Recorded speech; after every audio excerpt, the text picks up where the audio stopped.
পুলিশের ক্ষেত্রে দাবি উঠেছে, র্যাবের ক্ষেত্রেও দাবি উঠেছে। আমরা পোশাক পরিবর্তনের বিষয়ে আমরা চিন্তা ভাবনা করতেছি র্যাবের জন্য, যাতে একটি আইন প্রণয়ন করা যায়। র্যাবের কোনো আপনার নির্দিষ্ট আইন নেই, আর্ম পুলিশ ব্যাটালিয়ান আইন সংশোধন করে র্যাব বাহিনী গঠন করা হয়েছে।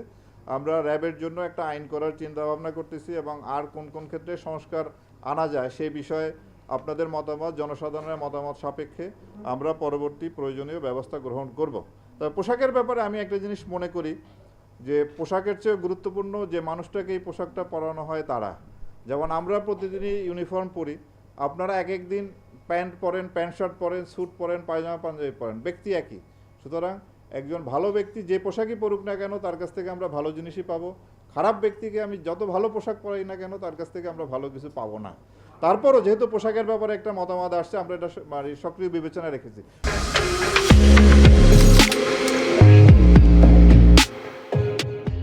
আপনার যত ধরনের অভিযোগ আছে, আপনার গুমের বিষয়, খুনের বিষয়, আয়নাঘর বিষয়, এটা গুম খুন কমিশন এটা তদন্ত করতেছেন।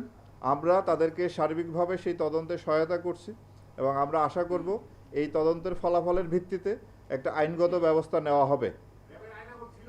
র্যাবে যে আয়নাঘরের যে বিষয়টা এসেছে সেটা আপনার এটা তো ছিল, আছে, এবং কমিশন আমাদেরকে নির্দেশ দিয়েছেন যে যে যা অবস্থায় আছে ওই অবস্থায় রাখার জন্য। কোথাও এখন কোনো রকম যেন কোনো পরিবর্তন না করা হয়, অ্যাকর্ডিংলি আমরা ঠিক ওইভাবেই রেখেছি যা যেভাবে ছিল অতীতে।